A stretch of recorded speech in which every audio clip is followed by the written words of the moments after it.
In the last video, you learned about hearing aids.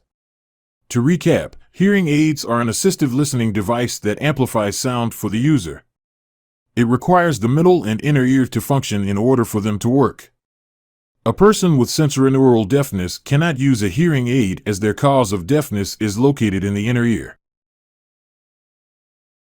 This video will cover another assistive listening device called the cochlear implant. As the name suggests, it is a device that attempts to replicate the cochlear process, the part of the ear that completes the final conversion of sound into an electronic impulse for the brain to interpret and understand. Before we discuss how the implant works, let's discuss the process of being implanted.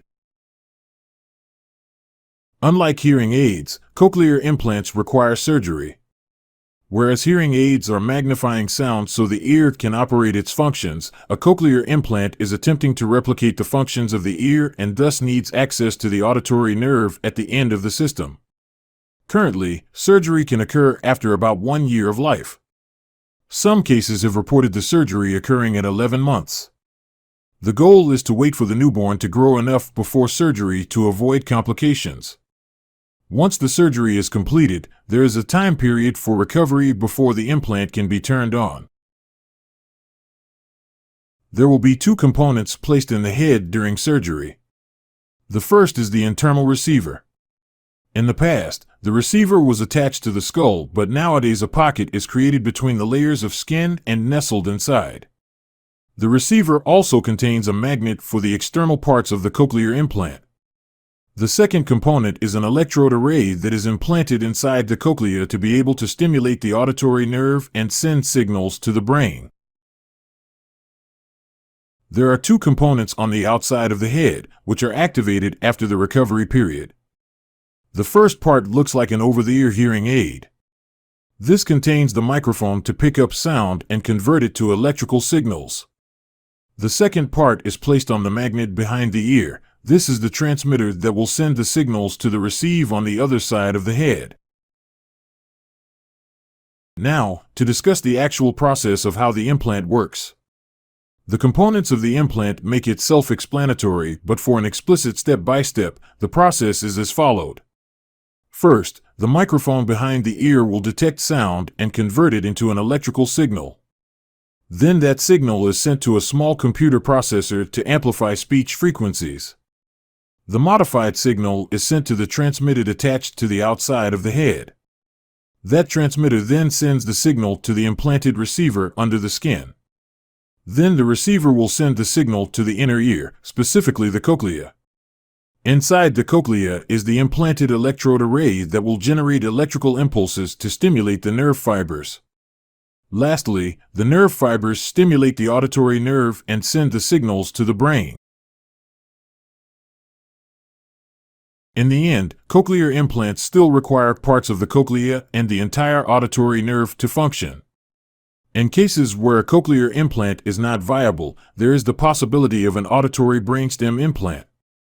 As the name suggests, this implant is connected to the brainstem. The brainstem is the structure that connects the cerebrum of the brain to the spinal cord and cerebellum.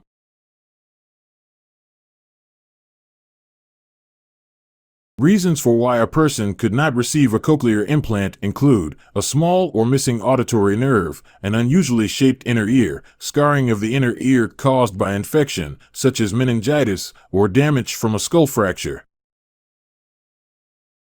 Sound is complicated. The ear is complicated. Language is complicated. Perception of stimuli and being able to process and understand stimuli is complicated. You cannot look at an implant as a replacement ear.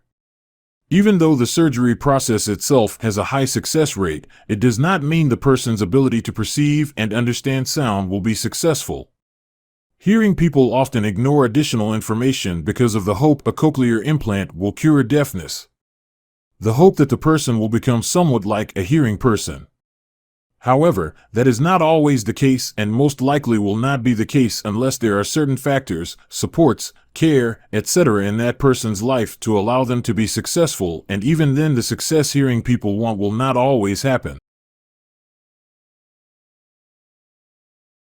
Toddler hears mom's voice for the first time, takes advantage of the public's misinformation and misunderstanding of how the ear operates and how assistive listening devices work.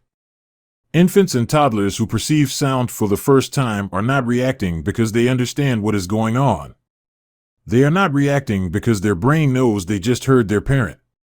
Young children, teenagers, and adults who hear for the first time are not crying because they finally are able to hear sound. They are not crying because they have always wanted to hear and now they can. They are not crying because they can suddenly understand everything around them.